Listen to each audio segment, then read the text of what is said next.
এক ওয়ার্ডে ৮০,০০০ বাসিন্দা, মাত্র ২ জন কৃষক। নারায়ণগঞ্জ সিটি কর্পোরেশনের ২ নম্বর ওয়ার্ড ঘনবসতিপূর্ণ এলাকা হিসেবে পরিচিত। এখানে স্থায়ীর চেয়ে অস্থায়ী বাসিন্দা বেশি। এক সময়ে এ ওয়ার্ডে কৃষি জমি ছিল, সেসব জমিতে চাষাবাদ করতে দেখা যেত। তবে অতি আধুনিক নগর জীবনে আবাসনের খাতিরে অতিরিক্ত ভবন গড়ে উঠেছে, ফলে কৃষি জমি কমেছে। এখন তা নেই বললেই চলে। শীতের মৌসুমে পুরো ওয়ার্ড ঘুরে মোহাম্মদ জসিম ও মোহাম্মদ মুজিবুর রহমান নামে 2 কৃষককে ব্যস্ত সময় পার করতে দেখা গেছে, অথচ এখানে প্রায় ৮০,০০০ মানুষের বসবাস। সরেজমিনে জানা যায়, ৩৭ বছর বয়সী জসিম কখনো নিজে ফসল তুলেছেন, আবার কখনো কর্মচারীদের দিক নির্দেশনা দিচ্ছেন। শীতকালীন সবজি উত্তোলনে ব্যস্ত সময় পার করতে দেখা গেছে তাকে। দীর্ঘ ২০ বছর ধরে বিভিন্ন মালিকানায় জমি লিজ নিয়ে চাষাবাদ করছেন। তবে পুরো বছরে শীতকালীন যে কোনো ফসলে বেশি লাভবান হন বলে জানান তিনি। সেই লক্ষ্যে প্রতি বছরের মতো এবারও সবজি চাষে লাভের স্বপ্ন বুনছেন। এবার ৯০% জমিতে রোপণ করেছেন লাল শাক, লাউ শাক আর মূলা শাক। তার রোপণকৃত ফসলে ছেয়ে গেছে কৃষি জমি।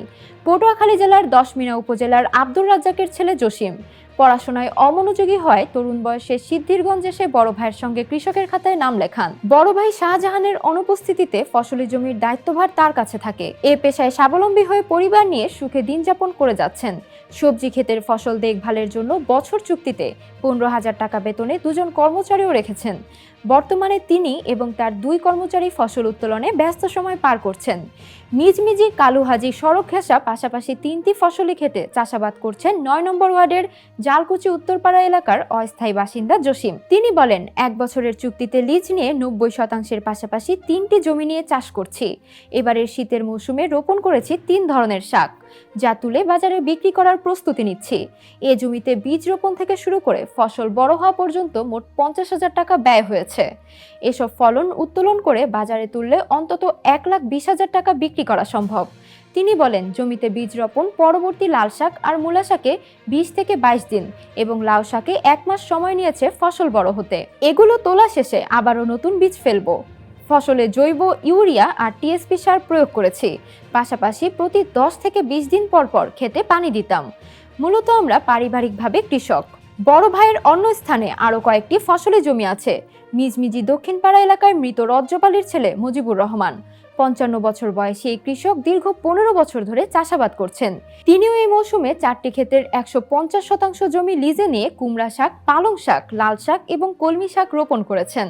৭০,০০০ টাকার বীজ ফেলেছেন। সব মিলে মোট খরচ হয়েছে ৯০,০০০-এর মতো। তিনি আশাবাদী এই ফসল বাজারে ২ লাখ টাকা বিক্রি করতে পারবেন। কৃষক মুজিবুর রহমান বলেন, অন্য বছর আরও বেশি জমিতে চাষাবাদ করতাম।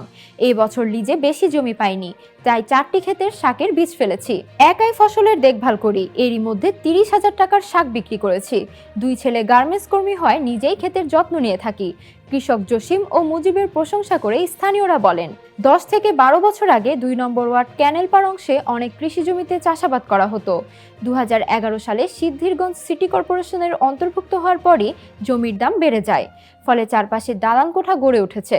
জমির দাম বেড়ে যাওয়ায় কৃষিক্ষেতের সংখ্যা কমেছে। তবু এ সময়ে এই 2 জন কৃষক চাষাবাদ করে যাচ্ছেন। নাসিক 2 নম্বর ওয়ার্ডের সাবেক কাউন্সিলর ইকবাল হোসেন জানান, তার ওয়ার্ডে ২৪,০০০ ভোটার এবং বাসিন্দা রয়েছে প্রায় ৮০,০০০-এর বেশি। তার মতে, কৃষি জমি কমে যাওয়ার অন্যতম কারণ হচ্ছে মানুষেরা খালি জমিকে ভরাট করে ভবন নির্মাণ আর প্রতিষ্ঠান তৈরি করে বেশি লাভবান হচ্ছেন। সেজন্যই কৃষি জমি কমেছে। নারায়ণগঞ্জ সদর উপজেলা কৃষি কর্মকর্তা মাহমুদা হাসনাত বলেন, সিদ্ধিরগঞ্জে মোট ৫৪৪ হেক্টর জমিতে কৃষকেরা চাষাবাদ করছেন। নতুন নতুন কৃষি প্রযুক্তি সম্প্রসারণ, প্রকল্প ভিত্তিক বরাদ্দ এবং সরকারি বরাদ্দ সাপেক্ষে কৃষকদের মাঝে আমরা উপকরণ বিতরণ সহ নানা রকম পরামর্শ দিয়ে থাকি। তাদের সঙ্গে আমাদের নিয়মিত যোগাযোগ আছে।